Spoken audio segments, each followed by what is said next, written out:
This is week 7 of this thing I'm doing.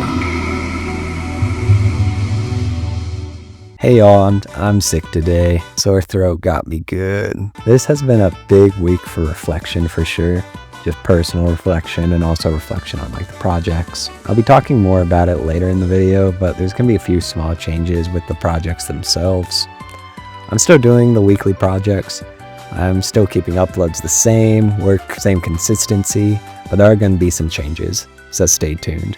But nevertheless, that out of the way, this week I'll be using MuseScore for music, Maya for 3D, and Godot for games, along with a handful of others. So how about we get into it, huh?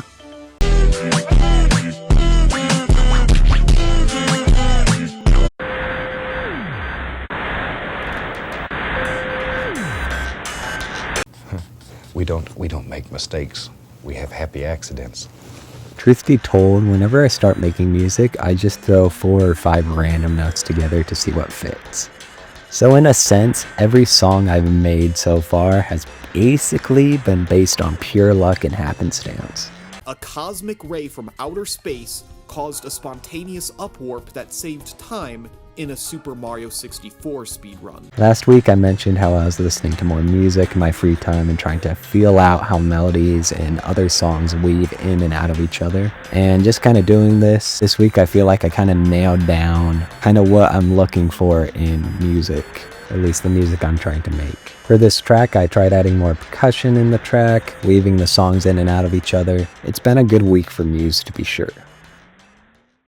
You've made this day a special day by just your being you. There's no person in the whole world like you, and I like you just the way you are. You've got mail. We just got a letter. We just got a letter. We just got a letter. Wonder who it's from. Armor paint got back to me. Last week I had an issue with the size of the brush in armor paint. I couldn't get it any smaller than 0.01, which is fairly large across the whole model, unfortunately. So I reached out to the armor paint forums and I eventually got a response back. Apparently one solution for getting a smaller brush size is to increase the layer resolution, which allows a 0.01 brush size to become much smaller. I also feel a little dumb. I found out that even though the slider in armor paint only goes down to 0.01, it actually can be manually entered into a smaller value than that. I never noticed because the number just defaults to 0 rather than displaying, say, 0.001, but if you enter it, that's actually what comes out. So I fiddled with armor paint for a bit today, and then the time I had left, I did a little more research on rigging. Overall, it was a tight day, but it worked out alright. Well, hello there. I don't believe we've been properly introduced. I'm Kira.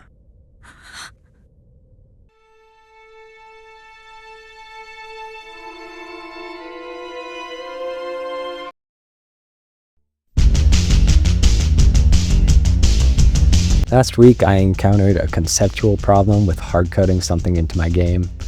Basically, I made a collision shape that, when the player enters into it, it loads the next part of the level.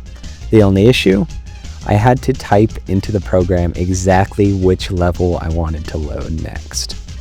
This is hard-coded because it always does the exact same thing every time. So I'll always load the second part of level 1. So how do I remedy this?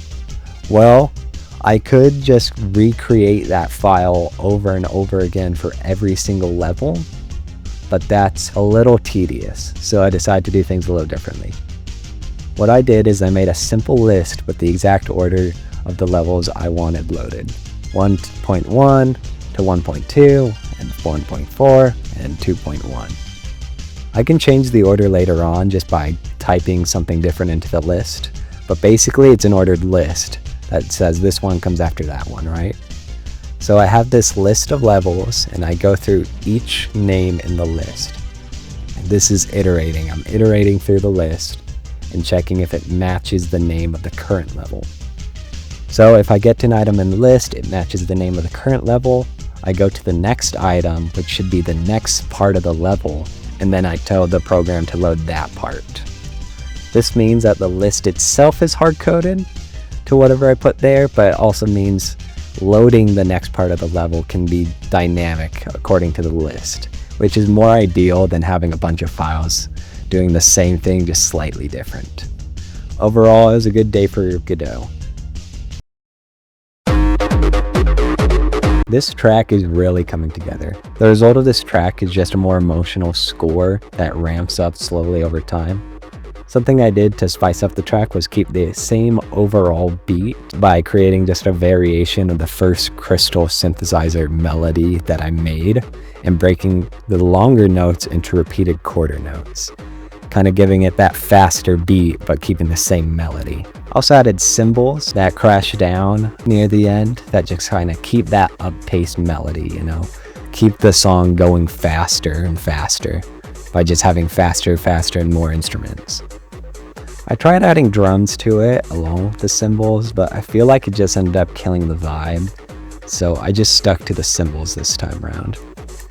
Overall, I'm happy with how this turned out. Next week, I'm thinking about trying some instruments that are new while keeping the same overall vibe I'm chasing with Mark Menz's just inspirational style. I think new instruments might add another layer to what I'm hoping to achieve, and we'll see how it goes. You know, I realized something today. There's a big difference between Maya, Godot, and MuseScore. I had Godot and MuseScore before I ever touched Maya. And Maya is a good software. I mean, it is a really good software. Like, this is some professional level stuff. The only problem is there is a huge learning curve to it.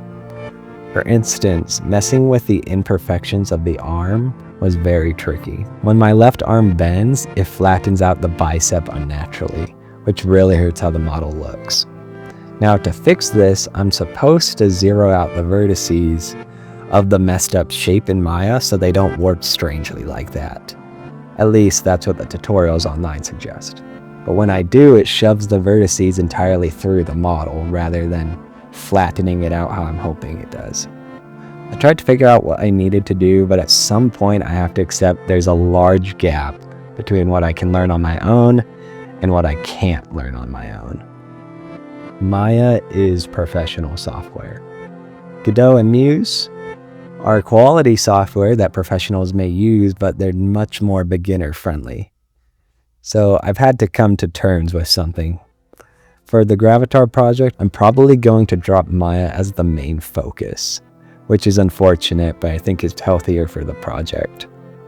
I'm still unsure what that's going to look like. I'm debating scaling back my goals with Maya, or maybe swapping over to more traditional art skills, or maybe starting animation work in Clip Studio Paint for Gravatar, more 2D styles things. I'm not really sure though, but what I am sure of is that the project in its current form isn't going to hold out. I'm unsure what's next for Gravatar, but I'm looking forward to some big changes in the future. As for this week though, out of all my projects, the only thing of note that'd be worth showing off is MuseScore. So without further ado, here are the results.